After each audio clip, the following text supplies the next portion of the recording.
the station working for you. This is WRTV News at 11, streaming now. Good evening. I'm Amanda Starrentino. Thanks for joining us. Restaurants across Indiana have been allowed to serve customers in person for months. Many are still struggling to stay afloat these days, and that is not all believed to be the restrictions to blame. WRTV's Cornelius Hawker explains why some business owners feel like they're being forced to choose between their lives and livelihoods. The pandemic continues its impact on jobs and central Indiana's food scene. From King Dough Indy being closed for several days while employees got tested for COVID-19 to Shoe Fly Public House closing their doors for good, local restaurants are concerned this is just the beginning. The rest of us are just out here having to choose, like, do I want to either potentially expose myself to a pandemic or do I want to close my restaurant? Ian Phillips owns 3 Carrots Fountain Square. They recently shut down temporarily after an employee was exposed to someone who tested positive for COVID-19. They're good to go now because all their tests came back negative, but Ian tells me he wishes finding that out was easier. The reason why we had to close is because there isn't rapid testing available. If we would have been able to get tested and known in an hour or in a day that we had been negative, then we could have just continued to be open. Ian believes our government dropped the ball when the mandatory closures were in place. During that period when we were closed, that was when the state was supposed to have testing done, was supposed to get contract tracing in place. While the local and federal government has provided financial assistance to keep businesses open, that money is running out. Shoe Fly is a prime example. In this lengthy Facebook post, they shared the news of their closure, mentioning how they did get a PPP loan. They were able to pay a majority of their loans back once they reopened in May, but with no further relief in sight, too cold to eat outside and not safe to eat inside, they decided closing was their best option. Ian says there should be help for businesses that have to or choose to close in the interest of public health. Pay small businesses and enough that we can know that if we have to close for a couple weeks because somebody does get COVID, then we're not going to be out of business. With COVID-19 cases continuing to rise, Ian isn't sure what the breaking point is going to be, but he's certain it's going to be a disaster. We are faced with both an economic catastrophe and a human catastrophe, and we're choosing to do both. Working for you, Cornelius Hawker, WRTV. Money from Indianapolis's last batch of federal relief funding went toward a grant program for restaurants, bars, and entertainment venues. The application window closed on Friday. Money from the program could only go toward rent and mortgage payments. An experimental treatment from Eli Lilly could soon be available to help people with mild to moderate COVID symptoms. Today, the Food and Drug Administration granted emergency use authorization for bamlanivimab. Lilly says the drug can be used in patients 12 and older who are at high risk for progressing to a severe COVID case. And for the 5th straight day, the Indiana State Department of Health is reporting more than 4,000 new COVID cases. 4,213 new positive cases were reported over the weekend. The 7-day positivity rate among unique individuals is 18.6%. And hospitalizations are at 2,174 patients statewide, another new high. The rising cases are taking a toll on hospital workers on the front line of the pandemic. Dr. Lindy Hayes has been treating and saving COVID patients for 8 months and counting. She says remembering the little things helps keep her going, like eating, staying hydrated, and creating time for self-care. It is really requiring a lot of specific and targeted, intentional acts in order to be able to combat the fatigue and the level of depression and sadness that we experience when we see so much sickness and so much death on a regular basis. Medical professionals continue to stress you can help curb COVID simply by wearing a mask and social distancing. Soon, college students around the country and state will leave campus to head home for the holidays, and that's raising concerns about possible COVID spikes. Some Butler students are calling on the university to do more to help prevent that. There is a petition asking Butler to offer exit COVID-19 testing. I just want to make sure that I'm safe to other people. For me personally, like, I'm in the age group where I'm not really worried about getting it myself, but I don't want other people who I live around and like who are my family members to get it from me. I have like family members who work in the hospital, and just I think it would be nice to know that you're definitely negative before you go home. A Butler spokesperson says the university is aware of the student petition and that the school is increasing student testing through the end of the semester. And Notre Dame students are at the center of such testing policies after this scene Saturday night. Students stormed the field after the football team's big win over Clemson. After that, the university president announced mandatory coronavirus testing for students and strict penalties for those who do not comply. That includes not being allowed to register for the spring semester. The announcement did not specifically mention students rushing the field.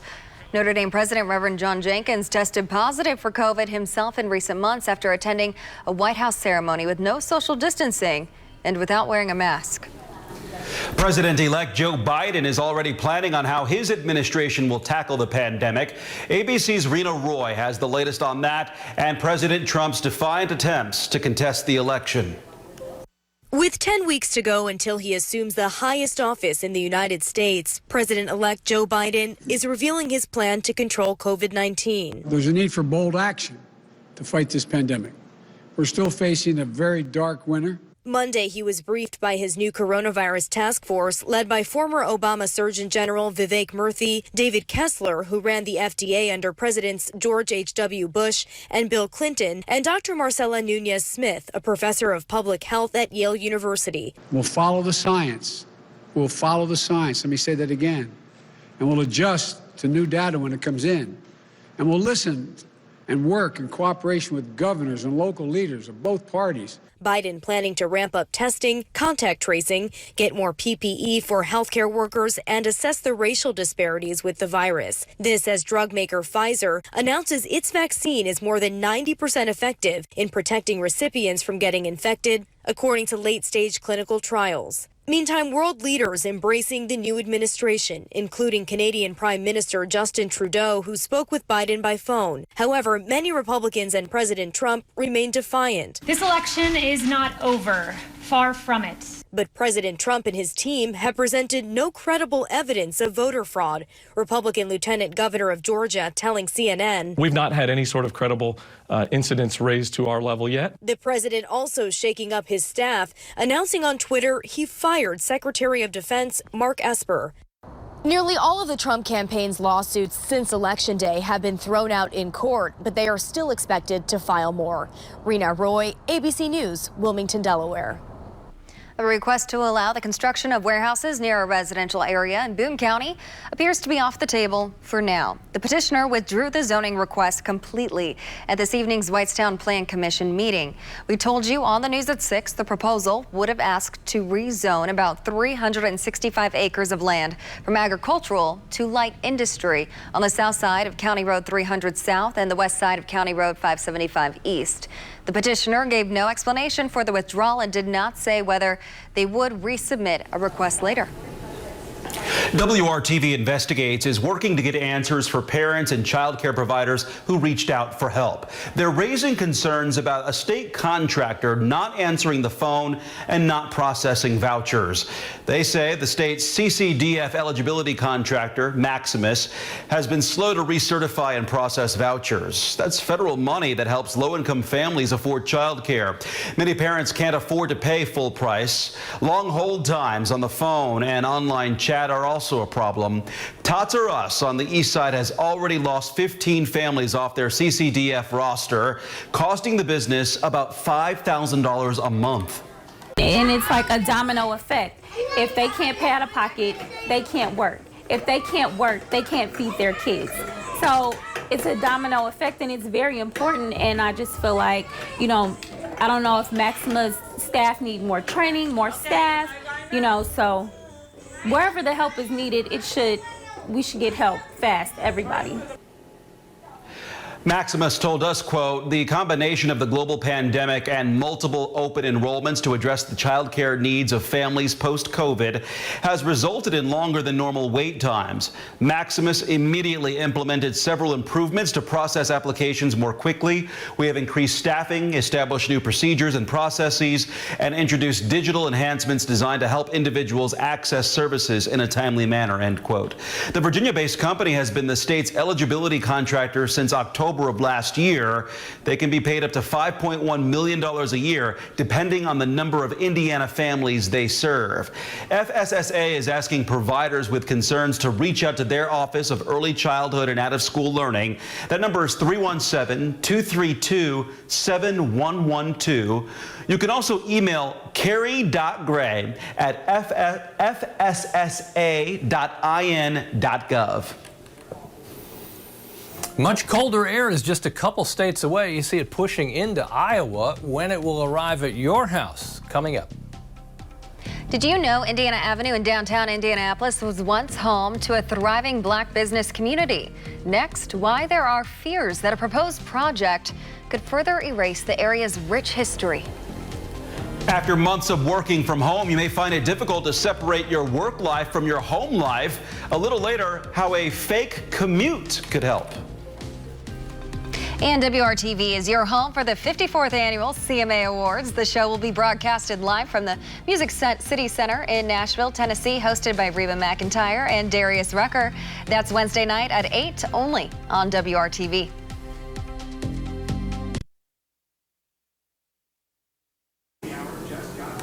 Historic Indiana Avenue looks a lot different today than it did decades ago, and it could soon change even more if a plan for a new apartment building is approved.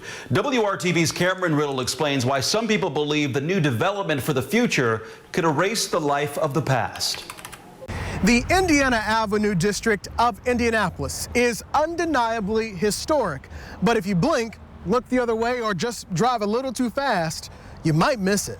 Right here, this is one of the largest, most intact black neighborhoods in the country. Samson Livingston is a storyteller, lover of Indiana history, and as of this summer, a self-employed Indiana Avenue tour guide. He's fascinated with the area originally home to the center of black life and business in Indianapolis. But nearly all of what once was is now gone. You know, we made this place home, and not because we wanted to, it's almost because we had to.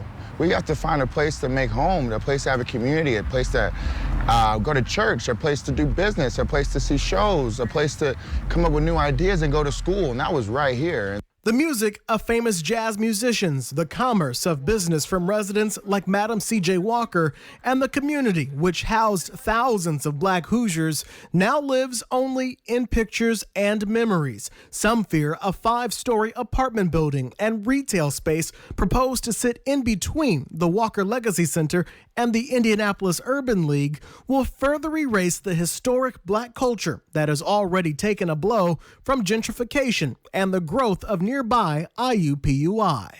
Well, it just seems like extremely large, just a monstrosity, and it would take up all the space, knock down one building and build apartment buildings, which we have plenty of new apartment buildings downtown. Alita Hodge saw firsthand what the Indiana Avenue she writes about in her book once looked like. Her family lived on what is now the IUPUI campus. She says the once thriving 10-block area is unrecognizable these days, and while she's not against new developments, she is hoping to see something that reflects the many years of black history. And just like when the Circle Center Mall first came, they kept the historic buildings on Meridian and Illinois Street. They kept those facades so that it looked like you were walking into a historic building, but here you were walking into a huge shopping mall. And the same thing could be done here. Cameron Riddle, WRTV.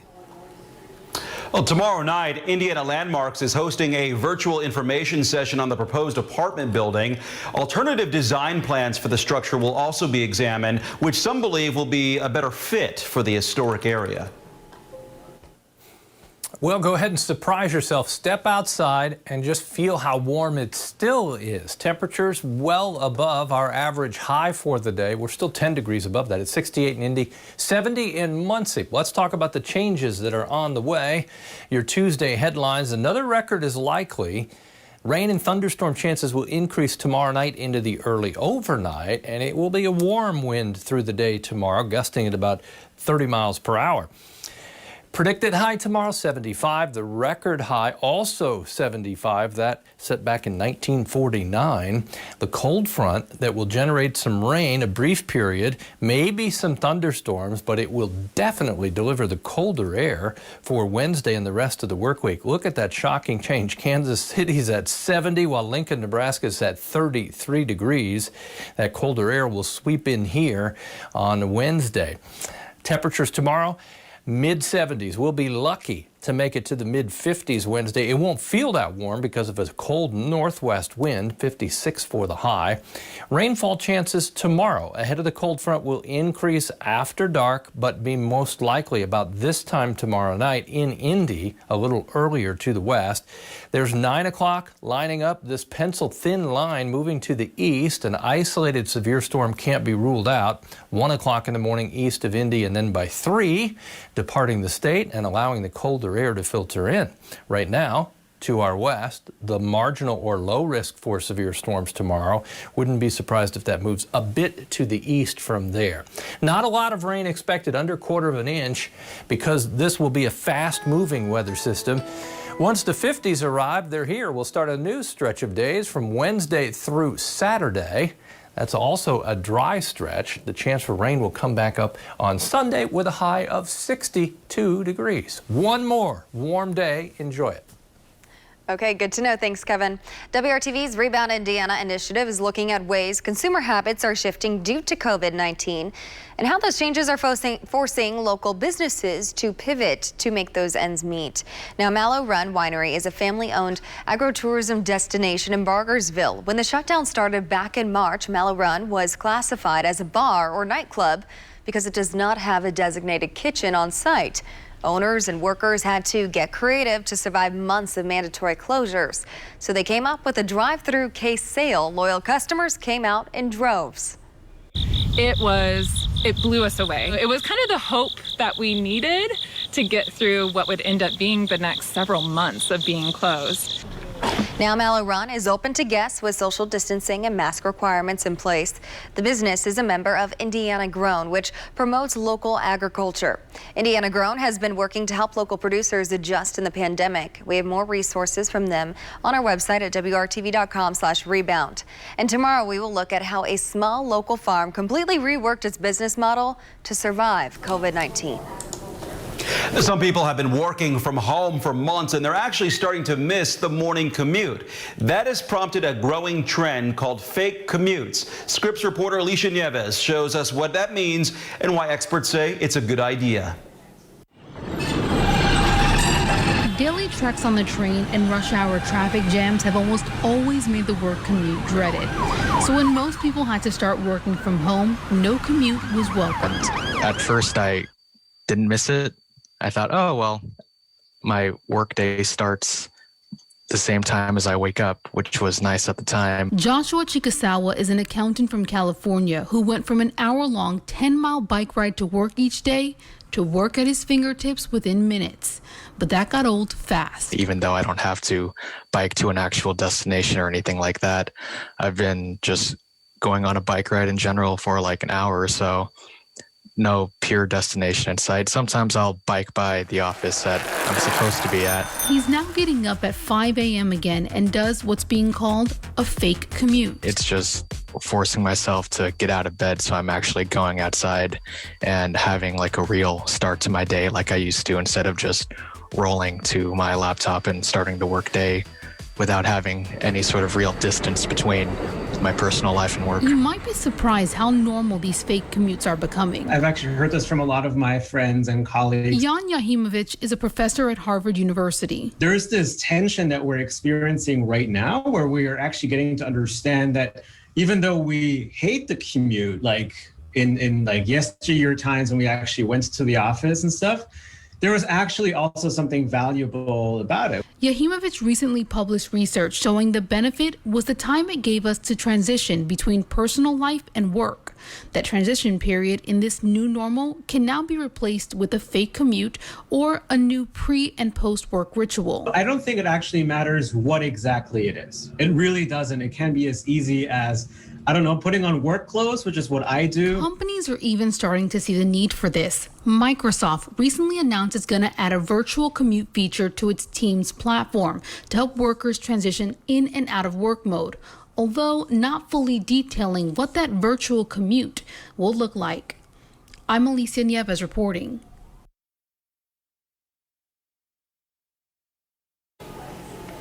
The IU football team is hoping to build off another big win, while the Coats are looking to rebound from a tough loss. After the big matchups over the weekend, WRTV's Brad Brown shows what went wrong, what went right, and what's next for the two teams. One good half just was not enough for the Colts against the Ravens. They went into halftime with a 10-7 lead. The Indy defense shutting out Lamar Jackson for the first 30 minutes. I mean, as a whole, we all need to step up, and, just bowl up with our jobs and, do your job, make sure you're doing it at a high rate. And, eventually somebody will make a play and, we just couldn't come up with it. But after the break, the Colts offense basically disappeared. Just a single-yard gain in the third quarter. By the time Baltimore went up 11 in the fourth quarter, it seemed like a steep hill to climb. We've all seen or been a part of, games like this where one team dominates half of football, but it's not reflected in the scoreboard. And then you give the other team life, and they're a good football team, and they come back and beat you. We felt like that's what happened yesterday. Now the short turnaround for maybe their most important game so far. The Titans lead the division by a game. A Colts win in Tennessee will be crucial for any hopes of winning the AFC South. I think we are good enough. We'll find out. I mean, the proof will be in what happens Thursday, then the following Sunday, and the following Sunday. I mean, on for the next 9 weeks. But it's been good enough this year so far, 5 games. So, 5 of 8. It's been good enough. One quick note on the next Colts home game. The matchup on November 22nd against the Packers has been moved back to a late 4:25 kickoff. 12,500 fans remains the capacity at Lucas Oil Stadium. Tickets are still available. The IU football team continues its historic climb. The Hoosiers ranked number 10 in this week's AP Top 25. It's the first time since 1969 that Indiana has reached the top 10. They improved to 3-0 with a solid win over Michigan on Saturday. Everyone seems to be wondering when IU will have a letdown game. So far, not yet. The season is obviously not over. We still have games that we're still looking forward to. We got Michigan State this week. It's a great program. So you got to come in with the right mindset and just continue to keep a 1-0 mindset and just look forward and make sure that we prepare every day the same as we did before. Next up, the Hoosiers go to East Lansing. Saturday's game against Michigan State will be here on WRTV starting at noon. They may not look ahead, but we can. Indiana goes to Ohio State after this one. Could the Hoosiers be 4-0 when they go to Columbus? We shall see. Brad Brown, WRTV Sports.